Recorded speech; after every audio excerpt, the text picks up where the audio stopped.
Bonjour, je suis Gisèle Gramard. Je vais vous présenter en quelques minutes les éléments qui concernent mon nouvel ouvrage, qui s'appelle donc L'enclos de l'art, la peinture en particulier. Et je voulais signaler que c'est en fait le 7e ouvrage du même type, un peu, du même genre, qui est publié par l'Harmattan. Ce fut parfois au sein de la collection Ouverture philosophique, série esthétique, ou bien, là, c'est le cas, la série esthétique. Donc ça exprime, c'est cet ouvrage, une continuité dans la recherche qui se déroule sur 7 années au moins, et je tiens du coup aussi à saluer les directeurs de collection qui ont soutenu, encouragé mes publications.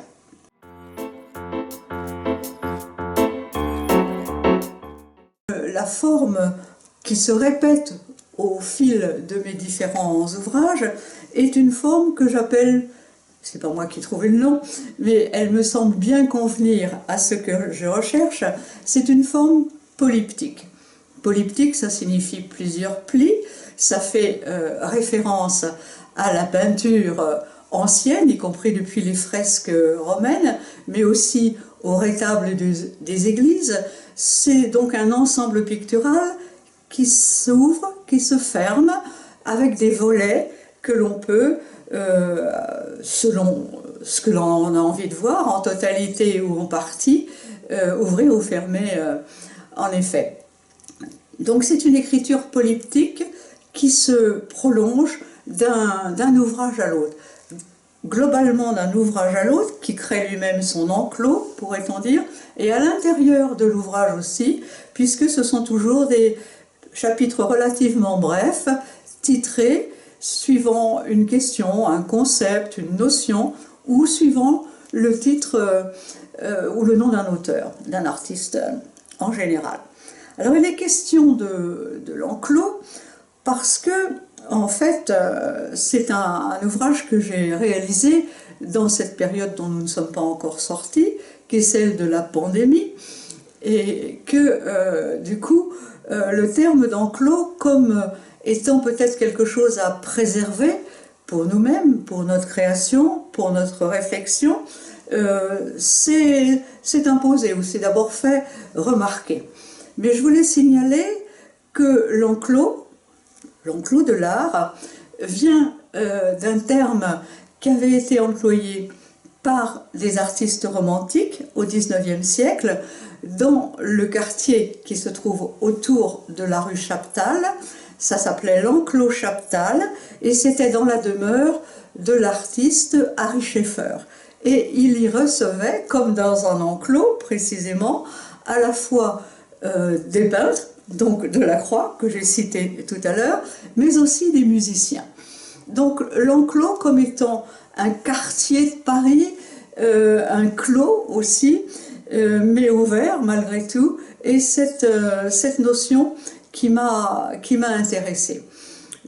On connaît dans les campagnes les clos qui sont les enclos paroissiaux.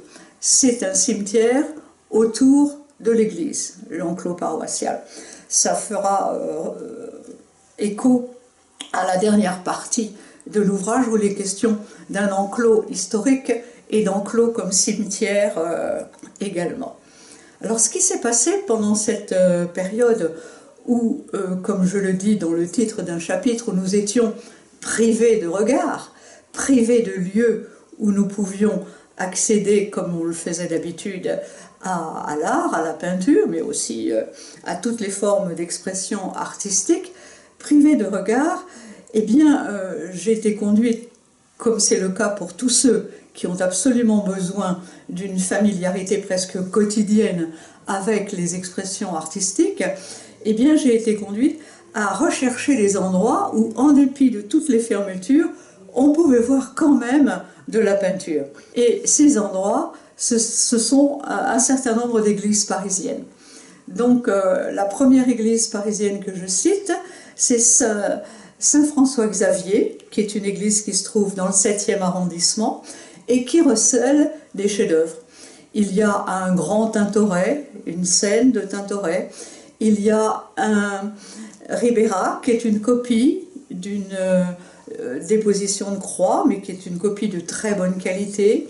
Il y a un Luca Giordano, ça c'est un crucifiement, c'est-à-dire c'est une crucifixion à l'envers, puisque le crucifiement c'est le nom qu'on a retenu pour parler de la crucifixion de Saint-Pierre qui se fait à l'envers. Donc il y a d'abord ces lieux-là où je me suis rendue plusieurs fois.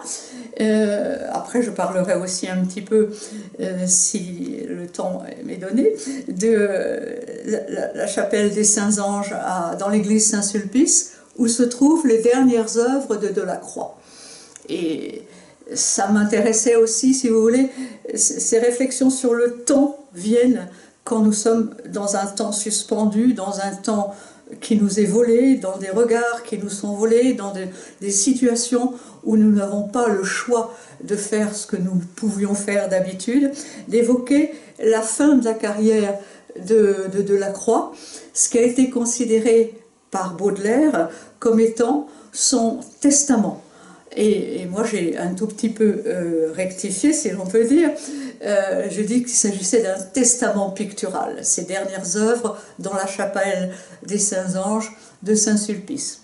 Et en voyant ces œuvres-là, qui étaient parfois, comme celle de Tintoret notamment, ou celle de Luca Giordano, j'y ai trouvé des relations du point de vue de leur configuration. Et c'est-à-dire, il y avait des renversements, des bouleversements, des mouvements peut-être inattendus dans la composition. Et ce renversement m'ont fait penser au renversement qu'utilise un artiste contemporain qui est encore exposé à Beaubourg en ce moment, qui est Georg Baselitz, qui a fait une grande partie de son œuvre, comme on le sait, avec des personnages qui ont la tête en bas. Le monde est sur la tête, avec Baselitz. Baselitz qui a expliqué donc qu'il est né dans un monde détruit, dans une ville détruite. Baselitz qui avait un père qui était nazi, qui a donc été extrêmement marqué par toute la Seconde Guerre mondiale et tous les prolongements. Cette idée-là m'est venue de mettre en relation ce qui se renversait, ce qui se basculait, ce qui ne pouvait plus peut-être jamais revenir dans un ordre stable. Donc le renversement, on le trouve chez Baselitz, mais on le trouve d'une manière plus sereine, pourrait-on dire, mais c'est un renversement formel à ce moment-là, chez un artiste américain qui s'appelle Richard Serra, dont on peut voir encore une exposition à la galerie Gagosian au Bourget. Et là, ce sont des panneaux qui sont presque prêts à basculer. Et ça nous fait peur, si on s'approche, on aurait peur d'être écrasé par le basculement de ces panneaux. Il y a ça, et puis il y a aussi des dessins de Richard Serra qui sont renversés, pourrait-on dire, dans l'ordre du poids. Richard Serra s'est toujours intéressé à la pesanteur, mais il est, du point de vue de la gravité, souvent de rigueur, de mettre les choses lourdes en bas parce qu'elles vont peser sur le sol et les choses légères en haut, le ciel en haut et la terre en bas. Baselitz dit aussi que c'est une convention, ça, qu'on peut renverser le monde et en faire un peu autre chose éventuellement. Et Richard Serra renverse aussi. Il a fait une série de dessins qui s'appelle Renversement. Donc cette notion du renversement me semblait d'actualité, adéquate pour venir illustrer, si l'on peut dire, différentes manières de l'enclos de l'art aujourd'hui. Un enclos dans lequel les œuvres bougent malgré tout, puisqu'il y a ce renversement. Alors j'ajouterais, peut-être pour terminer, il y a un autre enclos que je mets en œuvre, qui est celui de la couverture, enfin qui est illustré par la couverture du livre.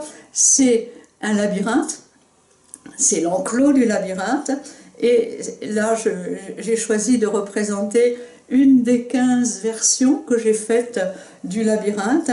Le labyrinthe est aussi un propos récurrent dans l'histoire de l'art. Le labyrinthe fait écho également à quantité d'autres choses éventuellement. On entre, on ne sait pas si on pourra sortir, peut-être pas. Et peut-être que nous sommes dans une espèce de labyrinthe aussi. Donc l'enclos du labyrinthe me semblait une des questions qui pouvaient être traitées aussi.